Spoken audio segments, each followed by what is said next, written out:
बच्ची से लिखवा दिया गया कि वो मेडिकल के लिए तैयार नहीं है।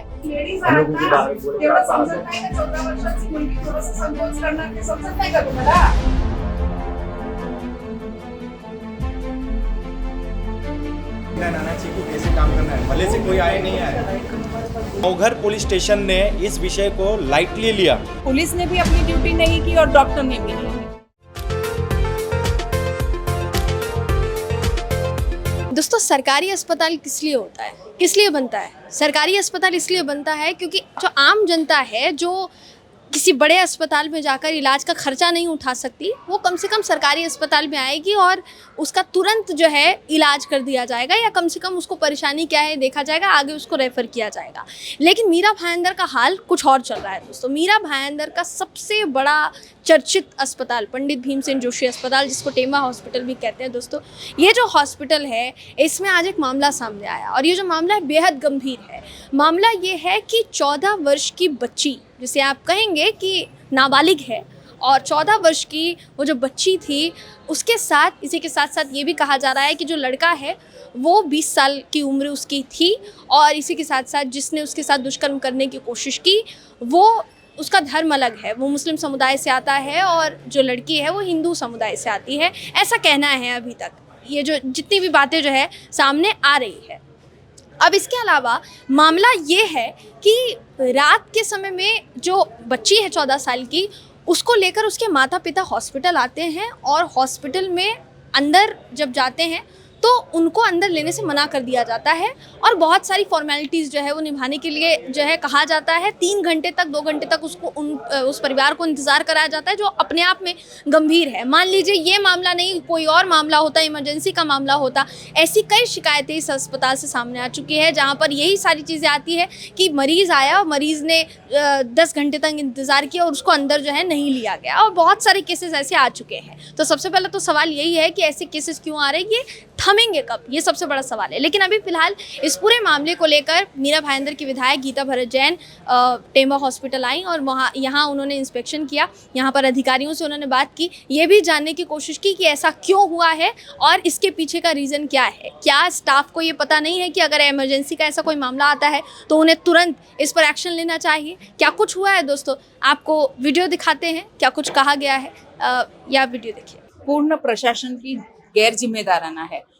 पुलिस में आप बोल रहे हैं कि उनको नहीं कहा। पुलिस में होने के बाद, पॉक्सो के बाद एमएलसी होती है, उसके लिए उसके माँ बाप और बच्ची आए, रात को 2.5 घंटा उनको बाहर बिठा के रखा, और बच्ची से जबरदस्ती, माँ पढ़ी लिखी नहीं है, बाप को अंदर नहीं लिया गया, बच्ची की माँ को बच्ची से लिखवा दिया गया कि वो मेडिकल के लिए तैयार नहीं है।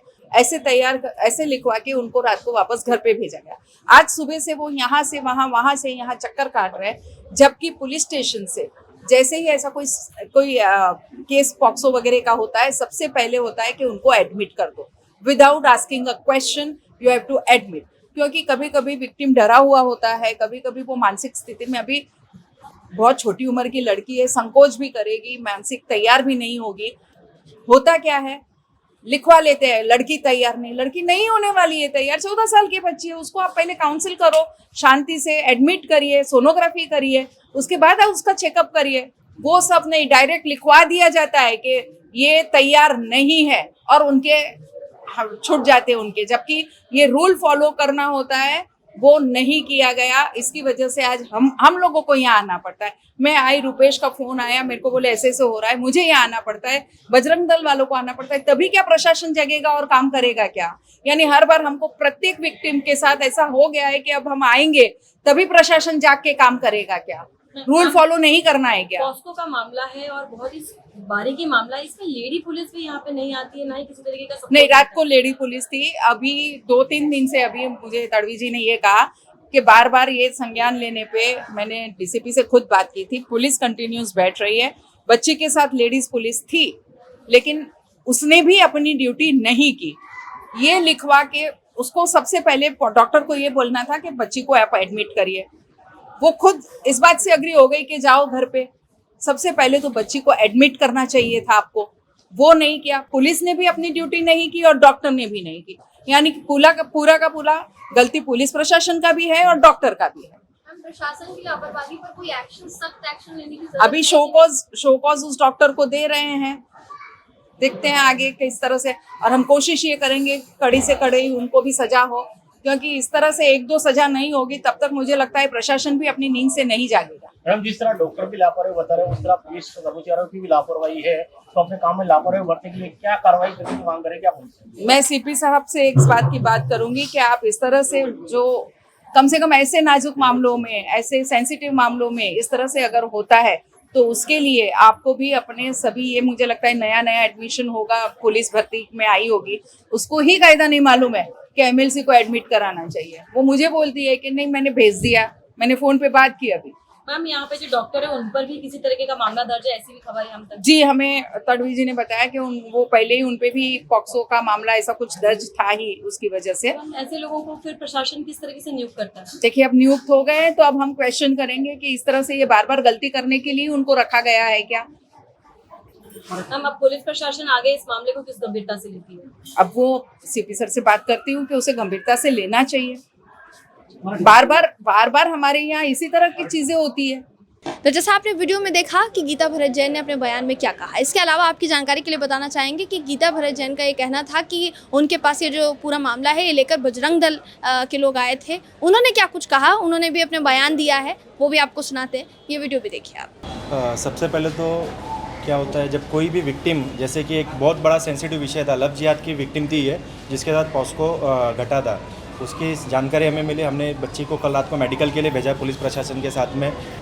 रात को लगभग 1 बजे के आसपास, और 1 बजे से लेकर 3 बजे तक वो यहाँ पे इंतज़ार करते हैं। रात को कोई भी इनका चेकअप नहीं होता है, कोई भी चीज़ होती नहीं है, तो बच्ची से वो लोग लिखवाते हैं अंदर कि मैं चेकअप नहीं करवाऊँगी, मैं यहाँ से घर जा रही हूँ। तो जो कि उसके पेरेंट्स को पता ही नहीं था, ये सारी चीज़ें अंदर डॉक्टर ने लिखवा लिया। मतलब रात को अगर किसी को इमरजेंसी है तो आप यहाँ पे काम नहीं करोगे। तो भी परिवार सुबह आया यहाँ पे, सुबह आने के बाद में बोलते हैं 2 घंटा इंतज़ार कराने के बाद कि 2 दिन बाद आप आइए, आपका चेकअप होगा। जब हमने ऐसा चीज़ें सुनी तो हमने यहाँ के एमएलए मैडम जो गीता जैन मैडम है उनको संपर्क किया। जो एक सेंसिटिव विषय 14 साल की बच्ची, लव जिहाद का केस, उसमें भी पॉस्को लगा हुआ है, ऐसे हॉस्पिटल वाले उनको डिनाई कर रहे हैं। 2 दिन के बाद उनको बुला रहे। गीता मैडम इनिशिएटिव लेते हुए वो खुद यहाँ पे आई और हॉस्पिटल प्रशासन से संपर्क करके अब वो लड़की का जांच शुरू हो चुका है हॉस्पिटल में। जो आरोपी है उसके बारे में बताइए। जो आरोपी है उसका नाम है फैज़न खान, वो बीपी रोड का रहवासी है और बच्ची को इंस्टाग्राम के थ्रू उसने धमकियाँ दे रहा था, उसको मिलने के लिए बुला था। लड़की क्लासेस से जा रही थी घर की तरफ, उसको पकड़ के उसके साथ में दुष्कर्म करने की कोशिश किया, जिसकी एफआईआर कल रात को नोंद हुई, जो कि प्रकरण 3 दिन पहले का था।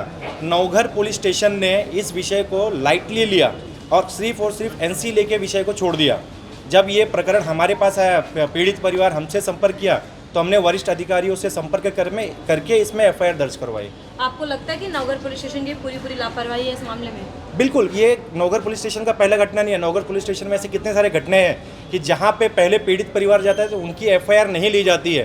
पहले कैसे भी करके दोनों पार्टी को बैठ के मांडोली करा दिया जाता है, और जब परिवार उनकी कार्रवाई से अपना नाखुश होता है तो हम जैसे हिंदू संगठनों से संपर्क करता है, फिर जाके उनको न्याय मिलती है। क्या आम नागरिक को अधिकार नहीं है न्याय के लिए जब तक कोई हिंदू संगठन या कोई पार्टी का पदाधिकारी आके नहीं मिले? तो जैसा आपने देखा, वो सीधे तौर पर ये कहते हुए नजर आ रहे हैं कि ये जो पूरा मामला है बेहद गंभीर है और प्रशासन की लापरवाही का सीधे तौर पे मामला जो है बताया जा रहा है। एमएलए मैडम ने जो जिस तरह से आज जो मुद्दा बताया मुझे, वो मैं और मेरे एसएस मैडम पूरा अनभिज्ञ थे। लेकिन ये जो घटना हुई ये गलत हुई है। पॉस्को के अंदर के हमारा जीआर ऐसा है कि भाई पेशेंट को एडमिट कर लो, एग्जामिनेशन करो, उसके बाद में जो कुछ होने वाला है लीगल बात वो होने वाली है। लेकिन और उस वक्त भी मम्मी और डैडी का कंसर्न लेना बहुत ज़रूरी था। लेकिन मैडम ने और उसके रिलेटिव ने मुझे इस तरह से बताया कि वो रिलेटिव के माँ बाप को भी अंदर नहीं लिया गया और पेशेंट से लिख के गया। तो इसके लिए मैं उस डॉक्टर को अभी जो भी नियम से होने वाला वो चौकसी और योग्यता कार्रवाई प्रस्तावित करना है।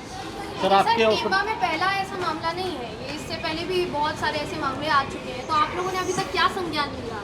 नहीं अभी तक तो देखो ये कुछ कुछ पहले होता था। एक बार एमएलए मैडम के साथ हमारी मीटिंग हुई और उसके बाद हमारे जो वरिष्ठ कार्यालय के डिपार्टमेंट के लोगों के साथ भी मेरी मीटिंग होने के बाद इस तरह से डिसाइड हुआ है क्या जो नियम के अनुसार से वो पॉस्को का या 376 के पेशेंट को एग्जामिनेशन करना ज़रूरी है और उसको बेसिकली एडमिट करना, उसको जो एग्जामिनेशन करके एडमिट करना और आगे का जो प्रोसेस है पेपर वर्क वगैरह वो करना जरूरी है। तो आपने ऐसे डॉक्टर की नियुक्ति यहाँ पे हुई है जो खुद पॉस्को के उसमें नहीं ये इसमें अभी मैं उसमें ज़्यादा कुछ नहीं बता। सर आपके अस्पताल के कई डॉक्टर ऐसे हैं जो आपके यहाँ पे कार्यरत तो होते हैं लेकिन बाहर जाकर देखो तो उनके खुद के अस्पताल चलाते हैं और यहाँ पे वो पब्लिक को सेवा देते नहीं। क्या उनकी यादी आपने प्रशासन मनपा प्रशासन को दी है? शासनाच्या नियमानुसार आपल्याकडे असं आहे का बुवा तुम्ही जर नॉन प्रॅक्टिस अलाउन्स घेत असेल तर तुम्हाला कुठलाही प्रॅक्टिस करायचा अधिकार नाही आहे। कारण प्रत्येक वेळेला पगाराच्या वेळेला मी त्यांच्याकडून लिहून घेतो का मी कुठल्याही प्रकारचं प्रॅक्टिस बाहेर करत नाही। शासनाने आणि निर्णय जर असा आहे की तुम्ही एनपीए जे आहेत ते तुम्ही घेऊ किंवा नका घेऊ पण तुम्ही बाहेर प्रॅक्टिस करू शकत नाही किंवा तुम्ही शक्यच नाही म्हणजे कोणाला एनपीए बाहेर हां नाहीये. त्यांनी ते प्रॅक्टिस अलाउडच नाही त्यांना शासकीय अधिकाऱ्यांना डॉक्टरांना। आता ते तो मुद्दा जो झालेला आहे त्याच्यानुसार तर आम्ही त्यांना त्या डॉक्टरला शोकज नोटीस दिलेली आहे आणि संबंधितांची वरिष्ठ कार्यालयाकडून डिपार्टमेंटल इन्क्वायरी सुद्धा झालेली आहे। अब इस पूरे मामले पर पुलिस प्रशासन का क्या कहना है दोस्तों, क्या नहीं, ये भी जानने का प्रयास हम करेंगे। इस पूरे मामले पर दुष्कर्म करने के आरोप लगाए गए थे, लेकिन हमने इस केस के बारे में नवघर पुलिस थाने से पीआई धीरज कोहली से बात की तो उनका कहना था कि इस केस के संदर्भ में एफआईआर कराई गई है लेकिन उसमें दुष्कर्म किया जाने का जिक्र नहीं किया है। इस केस के संबंधित आरोपियों को हिरासत में ले लिया है और उसे रिमांड पर लिया है। इसी के साथ उन्होंने कहा कि एफआईआर की कॉपी फिरियादी को सौंप दी है। कैमरा पर्सन प्रतिमेश के साथ मैं जयंती झा, MB लाइव।